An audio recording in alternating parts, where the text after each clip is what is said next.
My girlfriend cheated, but the other guy warned me. The message that changed everything came from the last person I ever expected. Hey everyone, before we get into the video, don't forget to subscribe and smash that like button if you want more stories just like this. Thanks for the support. Mark, 26, sat at his desk in the downtown apartment he shared with his girlfriend of 2 years, Rachel. The morning sun filtered through the blinds, casting stripes of light across the hardwood floor. It was Tuesday, just another ordinary workday, with the familiar sounds of city traffic drifting up from below. Mark sipped his coffee, scrolling through his Facebook feed while waiting for his work computer to boot up. Everything seemed normal, routine, perfectly in place.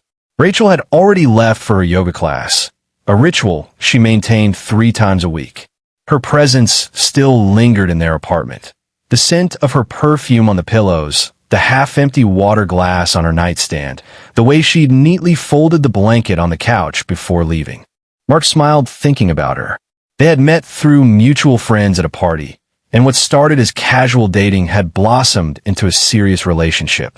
They had moved in together 6 months ago, and Mark had been considering proposing during their upcoming vacation to Hawaii. Their relationship had its usual ups and downs, but nothing that seemed unusual or alarming. Rachel worked as a marketing executive at a tech company, often putting in long hours and occasionally traveling for business. Mark, a software developer, understood the demands of her job and never questioned when she said she needed to work late or attend out-of-town conferences. In fact, he admired her ambition and dedication. As Mark navigated through his Facebook notifications, birthday reminders, event invitations, and tagged photos, a new message notification appeared in the upper right corner of his screen.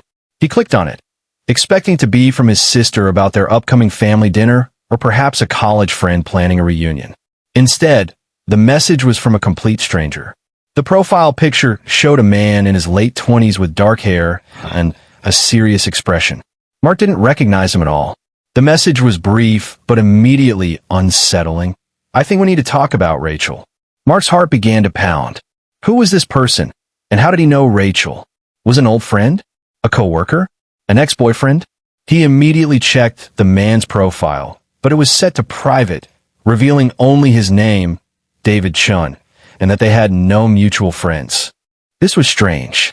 Rachel had never mentioned to David, and Mark prided himself on knowing most of the important people in her life. He thought about ignoring the message, dismissing it as spam or some kind of phishing attempt. But something about it felt too specific, too personal. The mention of Rachel by name, without any additional context or explanation, suggested a connection that couldn't be random. Mark's mind raced through possibilities. Maybe David was a colleague from Rachel's work who needed to reach her urgently. Perhaps he was an old friend from college who had lost her number. Or worse, he could be someone Rachel had been avoiding for some reason. The uncertainty gnawed at him. For the next hour, Mark found it difficult to focus on his work. Every few minutes, he would return to the message, rereading those 6 words that had so abruptly disrupted his ordinary morning. He considered asking Rachel about it when she returned from yoga, but something held him back.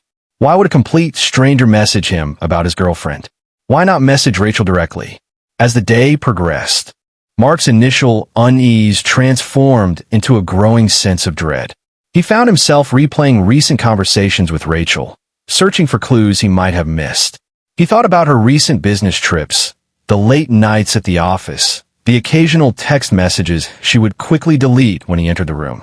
Things that had seemed perfectly normal now appeared suspicious under this new lens of uncertainty. By mid-afternoon, Mark's curiosity had overcome his hesitation. He decided to do some digging before confronting Rachel. He needed to understand who this David was and what his connection to Rachel might be.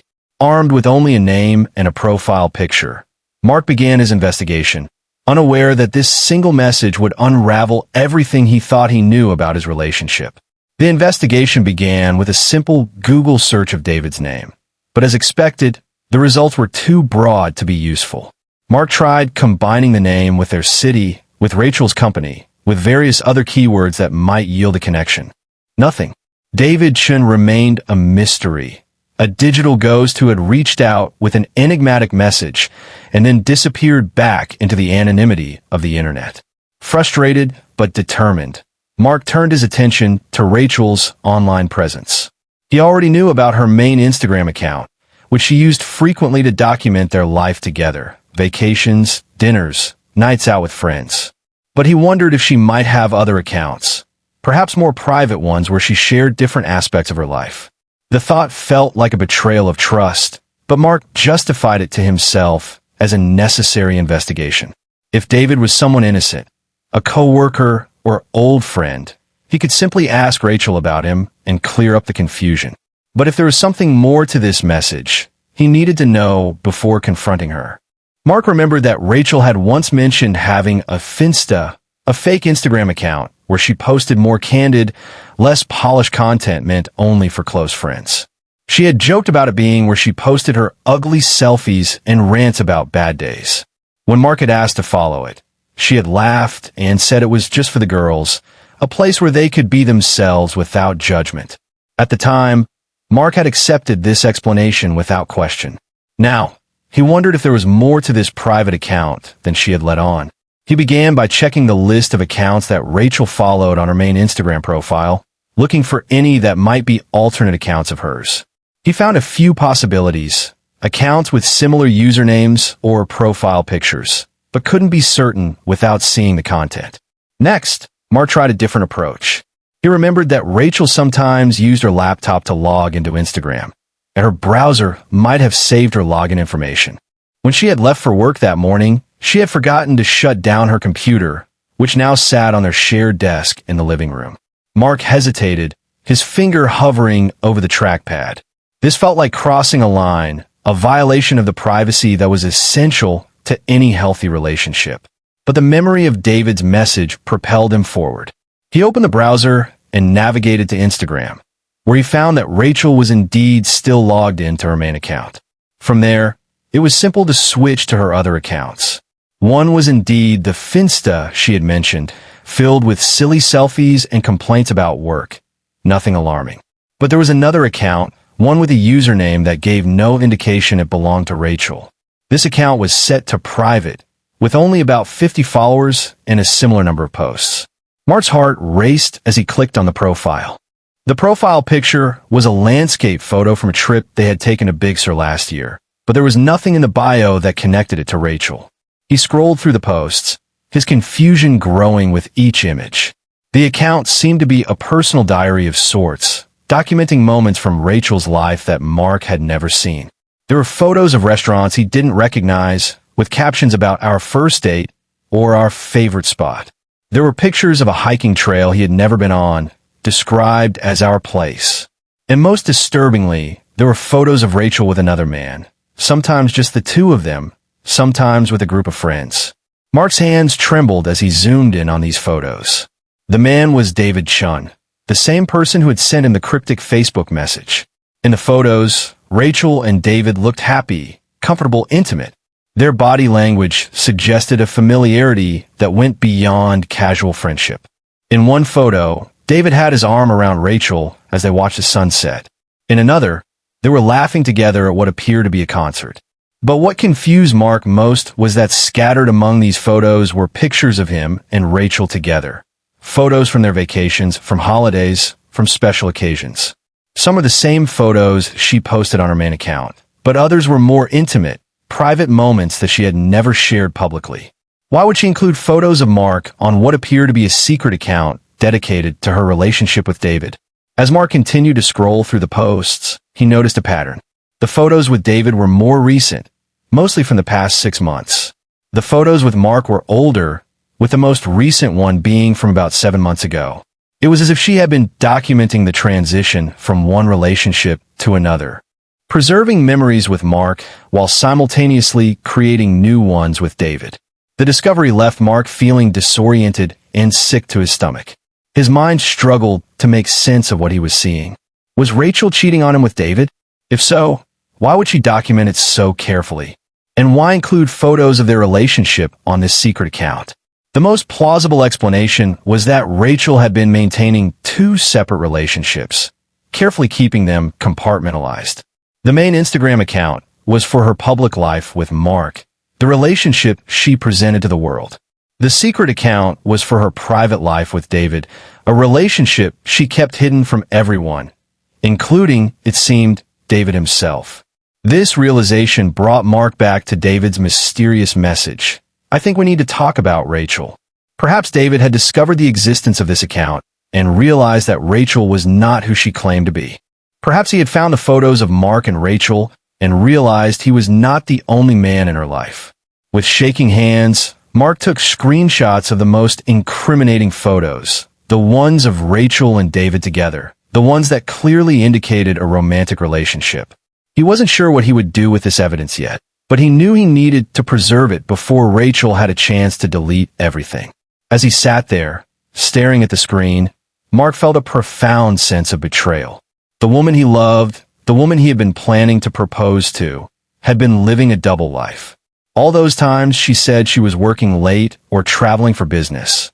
Had she really been with David? All those girls' nights out and weekend trips with friends. Had David been there instead? The questions swirled in Mark's mind, each one more painful than the last. But beneath the anger and hurt was a growing curiosity about David. What was his story? Did he know about Mark? Had he, too, been deceived by Rachel? Mark knew he couldn't confront Rachel without more information. He needed to understand the full scope of her deception before deciding how to proceed. And he needed to talk to David to hear his side of the story and perhaps form an alliance against the person who had deceived them both. With a newfound sense of purpose, Mark returned to Facebook and composed a reply to David's message. He kept it brief and non-committal. "I think you're right. We should talk." After sending the message to David, Mark spent the rest of the workday in a daze. His fingers moved automatically across the keyboard, completing tasks and responding to emails while his mind processed the devastating discovery he had made that morning. The office buzzed around him.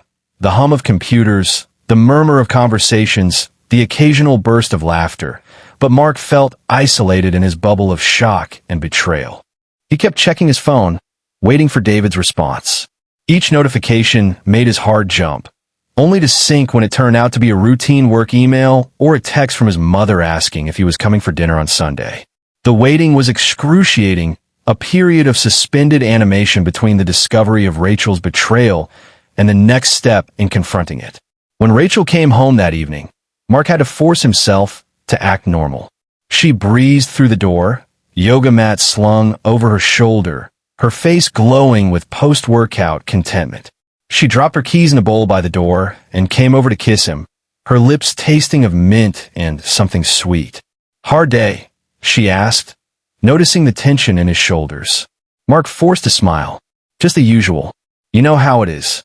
Rachel didn't seem to suspect anything was wrong. She chattered about her yoga class, about a new project at work, about plans to meet friends for dinner on Friday. As she spoke, Mark studied her face, searching for any hint of deception, any flicker of guilt that might give her away. But there was nothing, just the same warm, expressive face he had fallen in love with 2 years ago.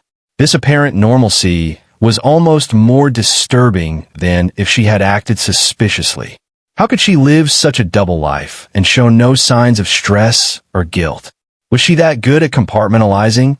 Or did she genuinely not see anything wrong with what she was doing? That night, as they lay in bed together, Mark felt a physical distance between them that had never existed before. Rachel's breathing was even and relaxed, her body curled against his in a familiar way. But for Mark, the intimacy they once shared had been replaced by a chasm of unanswered questions. He wondered how many times she had lain in this same bed with him after being with David. He wondered if she compared them, if she thought about one while with the other. Sleep came fitfully, punctuated by dreams of confrontation and betrayal. When Mark woke the next morning, the first thing he did was check his phone. There, finally, was a response from David. "I'm free to meet tomorrow evening if that works for you. There's a coffee shop on Oak Street called The Daily Grind." Around 7 p.m., Mark's hands trembled as he typed his reply. "Yes, that works. I'll see you there." The rest of the day passed in a blur of anticipation. Mark went through the motions of his work routine, but his mind was focused on the upcoming meeting. What would David be like in person? Would they recognize each other from the photos on Rachel's secret Instagram? How would they begin the conversation that would change both of their lives? Rachel seemed to notice his distraction that evening. "Everything okay?" she asked, pausing in the middle of chopping vegetables for their dinner. "Just tired," Mark replied, forcing a smile. "Big project at work." Rachel accepted this explanation, turning back to her cooking. Mark watched her, marveling at her ability to continue the charade. Did she have any inkling that her world was about to collapse around her? Or did she believe her secret was safe, that she could continue balancing two relationships indefinitely? The next day at work, Mark found it difficult to focus. He kept checking the time, counting down the hours until his meeting with David. Around 3 p.m., he received another message from David. "By the way, just so you recognize me, I'm the guy in the blue jacket in Rachel's hiking photos." Mark's stomach clenched. David had seen the photos of him and Rachel on the secret Instagram account. He knew about Mark. This confirmation both relieved and terrified him. Relieved because it meant David wasn't trying to trap him or play some kind of game, and terrified because it meant the reality of Rachel's deception was even more extensive than he had imagined. Mark typed back, and "I'm the guy in Hawaii photos. Looking forward to meeting." The exchange of these messages created a strange bond between them, a shared understanding of betrayal that transcended their status as strangers. They were now connected in a way neither had chosen, united against a common enemy who had manipulated them both. As 7 p.m. approached, Mark left work early and drove to the daily grind. He arrived 15 minutes early, choosing a table in the corner where they could talk without being overheard. He ordered a black coffee, his hands trembling slightly as he lifted the cup to his lips. The coffee shop was busy, filled with the sounds of espresso machines and conversation. Mark watched the door, his heart racing each time it opened.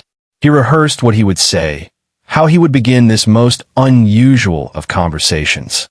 But no amount of preparation could fully ready him for the meeting that would confirm his worst fears and set him on a path of confrontation and resolution. At 7:05 p.m., the door opened again, and a man in a blue jacket stepped inside. He scanned the room, his eyes landing on Mark. There was a moment of recognition, a silent acknowledgement of their shared predicament. Then David Chun walked toward Mark's table, his expression a mixture of apprehension and determination.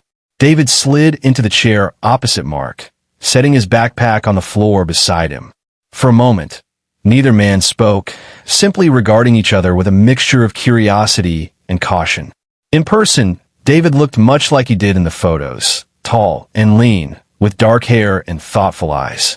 There was an intelligence about him, a seriousness that suggested he didn't take this meeting lightly. "Thanks for coming," David said, breaking the silence. "I know this is unusual." Mark nodded, his throat tight. "I appreciate you reaching out. I've been going crazy since your message." A waitress approached, and David ordered a cappuccino. When she left, he turned his full attention to Mark. "How long have you and Rachel been together?" David asked, his voice steady despite the gravity of their conversation. 2 years, Mark replied. "We moved in together about 6 months ago. How about you?" David took a deep breath. "We met about 8 months ago at a work event. Her company and mine were collaborating on a project. We hit it off right away." Mark's stomach tightened. 8 months. That meant Rachel had started seeing David while she was still in a committed relationship with him. The timeline was beginning to take shape in his mind, and it was even more painful than he had imagined. "Did you know she was in a relationship?" Mark asked, though he already suspected the answer. David shook his head, his expression pained. "No. She told me she had just gotten out a long-term relationship and wasn't ready for anything serious. We started as friends, just hanging out occasionally, grabbing coffee, that sort of thing. But over time, it developed into something more." The waitress returned with David's cappuccino, providing a brief interruption to their difficult conversation. As she walked away, David continued his story. "About 3 months into it, we became intimate. She said she was falling in love with me, but she was still dealing with issues from her previous relationship and needed time to fully commit. I was patient, understanding. I thought we were building something real." Mark listened, his anger toward Rachel growing with each word. She had played them both, manipulating their emotions and trust to serve her own desires. When did you find out about me? Mark asked, though he wasn't sure he wanted to know the details. David hesitated, stirring his cappuccino. About a month ago, Rachel left her Instagram open on my laptop. I wasn't trying to snoop. I just noticed there was a notification, and when I clicked on it, it switched to a different account. One I'd never seen before. Mark nodded. The secret account. David looked up, surprised. You know about it? I found it yesterday, Mark explained. After your message, I started digging. That's how I knew who you were. David's shoulders relaxed slightly, as if a weight had been lifted. I was so worried about how to approach you. I didn't know if you knew, if you were part of it somehow. I spent weeks agonizing over what to do. What did you see on the account? Mark asked, though he wasn't sure he wanted to know the details. David's expression grew pained. At first, it was just photos of her and me, dates, trips, things we'd done together. But as I scrolled back, I found photos of you. Photos of you and Rachel together, looking happy. Vacation photos, holiday photos. It was clear from the captions and dates that you were still together when she and I started seeing each other. Mark felt a wave of nausea. How did she explain those photos when you asked her? I didn't ask her, David admitted. I was afraid to. I didn't want to accuse her of something without knowing the full story. So I did my own investigation.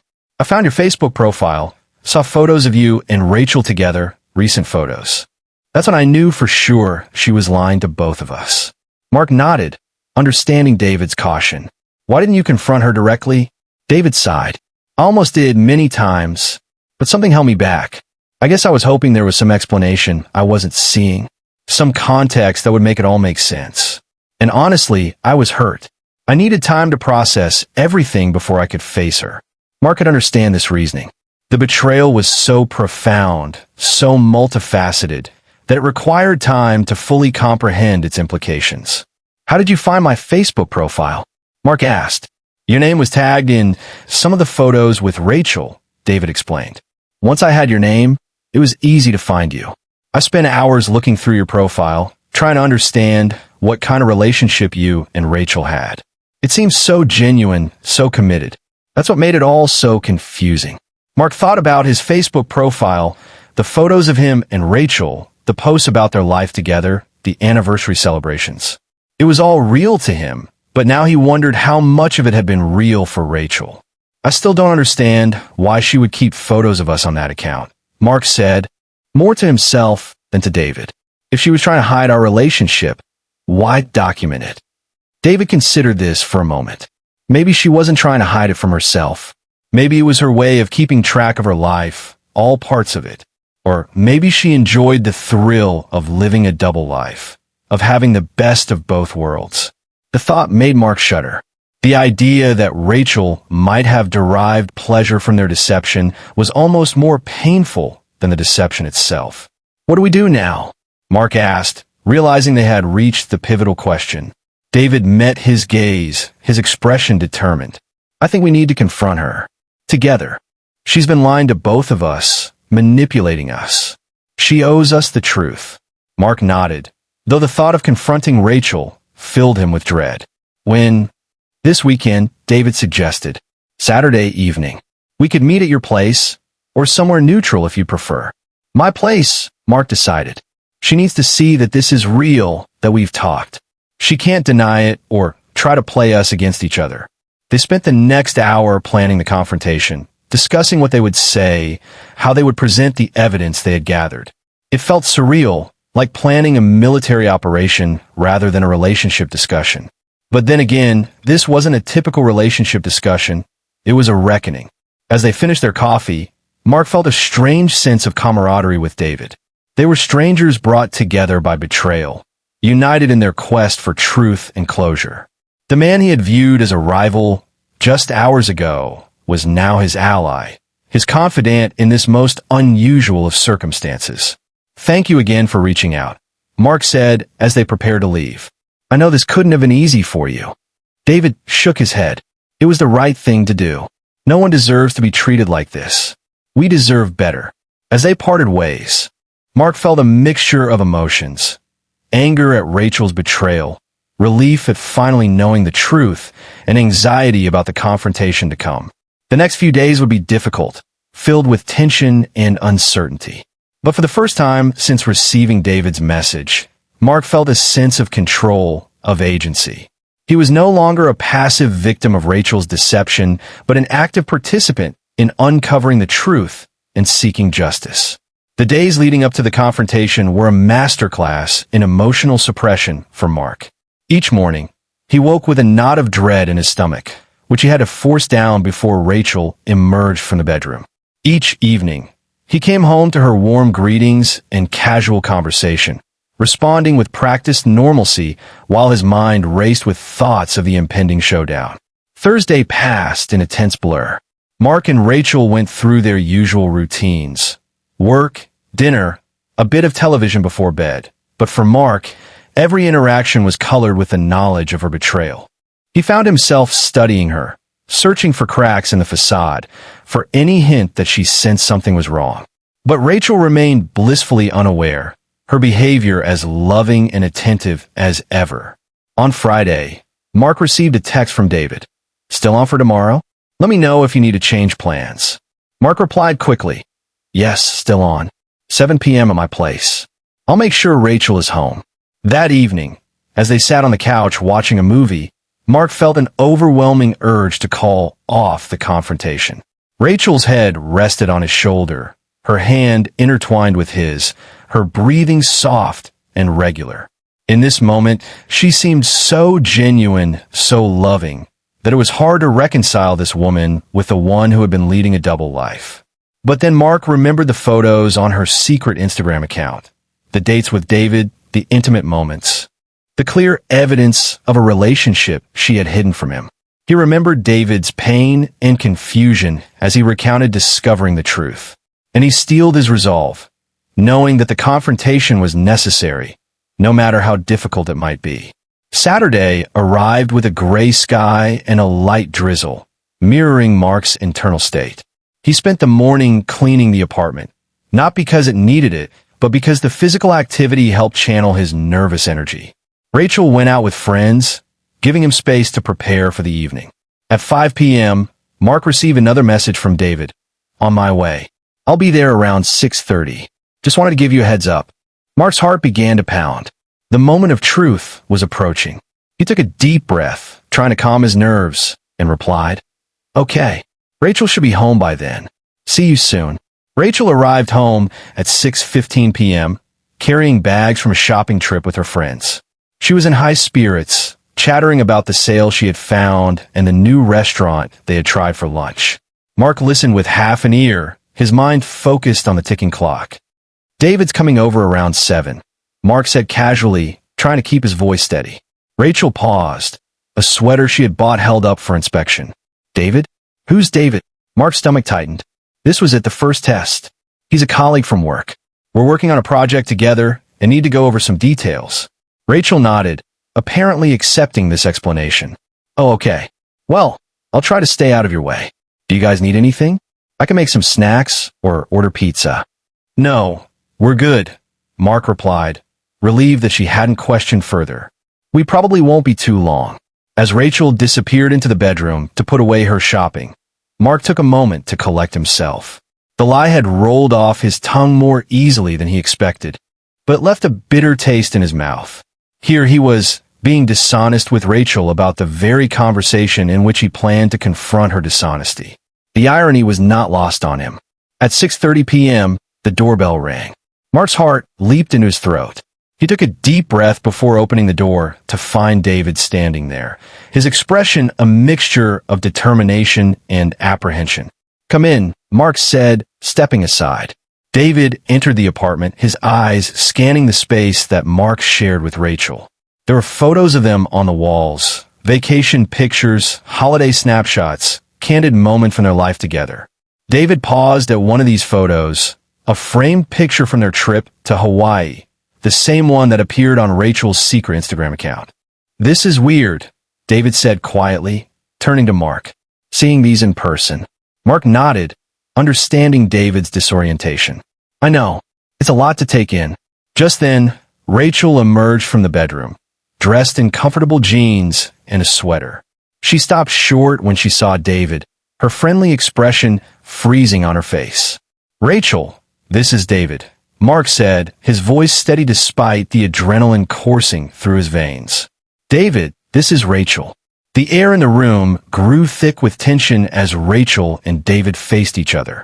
Rachel's eyes widened with recognition, then confusion, then dawning horror as she realized why this stranger looked so familiar. Her gaze flickered between Mark and David, her mind clearly racing to understand the situation. "What's going on?" Rachel asked, her voice barely above a whisper. Mark gestured toward the couch. "Why don't we all sit down? We need to talk." Rachel moved mechanically to the couch, her eyes never leaving David. David sat in the armchair opposite, while Mark chose to stand, giving himself a physical advantage in the coming confrontation. "I'm not sure how to begin this," Mark started, his voice firm but controlled. "So, I'll just be direct. David and I met this week. We discovered that we have something in common, you." Rachel's face paled, but she remained silent, her hands clasped tightly in her lap. "David and I have been talking," Mark continued, "sharing stories, comparing notes, and we've realized that you've been seeing both of us for the past several months." Rachel opened her mouth as if to speak, then closed it again. Her eyes darted between Mark and David, searching for an escape route that didn't exist. "I know what you're thinking," Mark said, anticipating her denial. "You're wondering how he found out. You're probably planning some explanation, some way to talk your way out of this. But before you do, I want you to know that we have proof." David reached into his backpack and pulled out a tablet, which he had preloaded with screenshots from Rachel's secret Instagram account. He placed it on the coffee table in front of Rachel, the screen displaying a photo of her and David at a concert. Their faces close together, their bodies angled toward each other in a way that left no doubt about their relationship. Rachel stared at the image, her face a mask of disbelief. She looked up at David, then at Mark, her eyes filled with a mixture of fear and desperation. She started, but her voice caught. "We know about the secret Instagram account," Mark continued, his tone relentless. "The one where you documented your relationship with David. The one where you also included photos of us, as if you were keeping some kind of twisted record of your double life." Rachel's shoulders slumped, the fight seemingly draining out of her. She buried her face in her hands, her body trembling slightly. "I don't understand," she whispered, looking up at Mark with tear-filled eyes. "How did you find out?" "David messaged me on Facebook," Mark explained. "He found the secret account and realized you were in a relationship with me. He had no idea about me, just as I had no idea about him." Rachel turned to David, her expression pleading. "I never meant for this to happen. I never meant to hurt either of you." David shook his head, his expression unreadable. "Then why did you do it? Why lie to both of us?" Rachel looked from David to Mark, her mind clearly searching for an explanation that might somehow justify her actions. But there was none, and she seemed to know it. The web of lies she had so carefully constructed had finally collapsed around her, leaving her exposed and vulnerable. The silence that followed Rachel's question was heavy with unspoken emotions: anger, betrayal, hurt, confusion. Mark watched as Rachel's composure began to crumble, her carefully constructed facade giving way to the raw vulnerability beneath. Tears streamed down her cheeks, her shoulders shaking with sobs that seemed to come from the depths of her soul. "I'm so sorry," she whispered, her voice choked with emotion. "I never meant for any of this to happen." Mark felt a flicker of sympathy, quickly extinguished by the memory of her deception. "You didn't mean for what to happen? For us to find out? Or for you to cheat on both of us?" Rachel flinched at the harshness in his tone. "Both," she admitted, her voice barely audible. "I got in over my head, and I didn't know how to get out." David leaned forward, his expression a mixture of anger and curiosity. "How did it start? With us, I mean." Rachel took a deep breath, as if preparing herself for a difficult confession. "I met David at that work event. We clicked immediately. There was this connection I hadn't felt in a long time. At first, we were just friends, but then it developed into something more." She turned to Mark, her eyes pleading for understanding. "Things with you had become routine. We were comfortable, but the spark was gone. I missed feeling excited, desired, alive. Mark felt a sting of resentment at her words. So, instead of talking to me about it, you decided to cheat? Rachel shook her head vigorously. No, it wasn't like that. I never planned to cheat. It just happened. One minute we were friends, the next we were something more. By the time I realized what was happening, it was too late. David spoke up, his voice tinged with hurt. You told me you just gotten out of a long-term relationship and weren't ready for anything serious.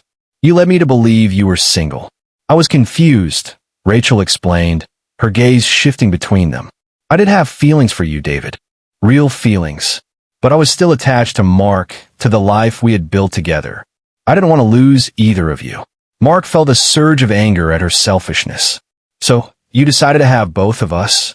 To lie to us, manipulate us, play us against each other? No, Rachel insisted, though her voice lacked conviction. I was going to end things with Mark. I just needed the right time, the right way to do it without hurting him. The irony of her statement was not lost on Mark. So instead, you hurt both of us more profoundly by lying and cheating? Rachel's shoulders slumped in defeat. I know it was wrong. I know I hurt you both, and I hate myself for it. But I was trapped, and I didn't know how to escape. David shook his head, his expression unreadable. You weren't trapped, Rachel. You made choices. You chose to lie to both of us, to continue two separate relationships, to deceive us for months. Mark watched as Rachel's defenses crumbled completely. She seemed to shrink before their eyes, her confident demeanor replaced by a broken vulnerability that was almost pitiable.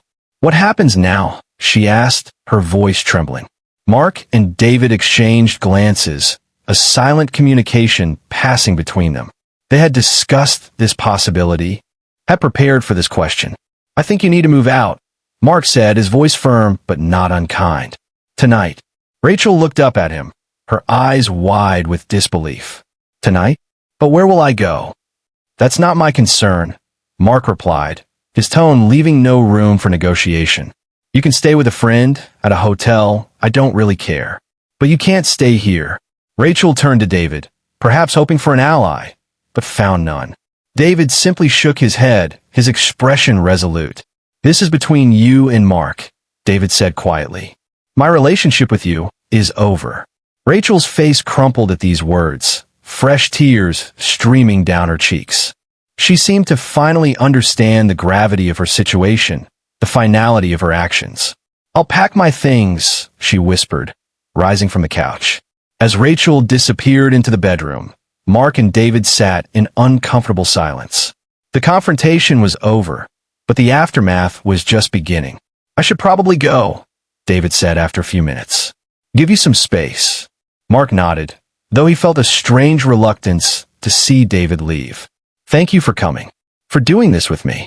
David offered a small smile. We're in this together, remember? Let me know if you need anything. As David let himself out, Mark leaned back against the couch, the events of the past week catching up with him. The anger, the hurt, the betrayal, it all washed over him in a wave of exhaustion. He heard Rachel moving around in the bedroom, the sound of drawers opening and closing, the rustle of clothing being packed. Part of him wanted to go in, to say something, to find some closure in this final interaction. But another part of him knew that there was nothing more to say, nothing that could undo the damage she had done. After about an hour, Rachel emerged from the bedroom, a suitcase and a backpack in tow. Her eyes were red and swollen from crying, her face pale and drawn. I'm leaving now, she said quietly, avoiding his gaze. Mark nodded, not trusting himself to speak. Rachel hesitated at the door, turning back to face him. I really am sorry, Mark. For everything. I know, Mark replied, his voice devoid of emotion. Goodbye, Rachel. With a final, sorrowful look, Rachel walked out the door, leaving Mark alone in the apartment they had once shared. The silence that followed was both liberating and deafening, a space filled with memories and possibilities. The next few weeks were a period of adjustment and healing for Mark. He threw himself into his work, finding solace in the logical world of coding and problem solving. He reconnected with friends he had neglected during his relationship with Rachel, rediscovering the joy of uncomplicated companionship. He and David met for coffee a few times, their shared experience creating an unlikely friendship. They talked about the aftermath of the confrontation, about the process of healing and moving forward. There was a comfort in their mutual understanding, a recognition that they had been through something extraordinary together.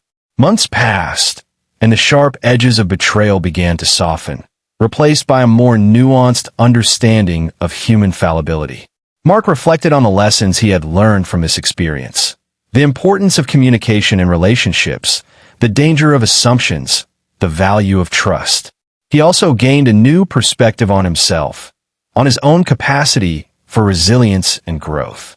The pain of Rachel's betrayal had forced him to confront uncomfortable truths about himself and his relationships, ultimately leading to a deeper self-awareness.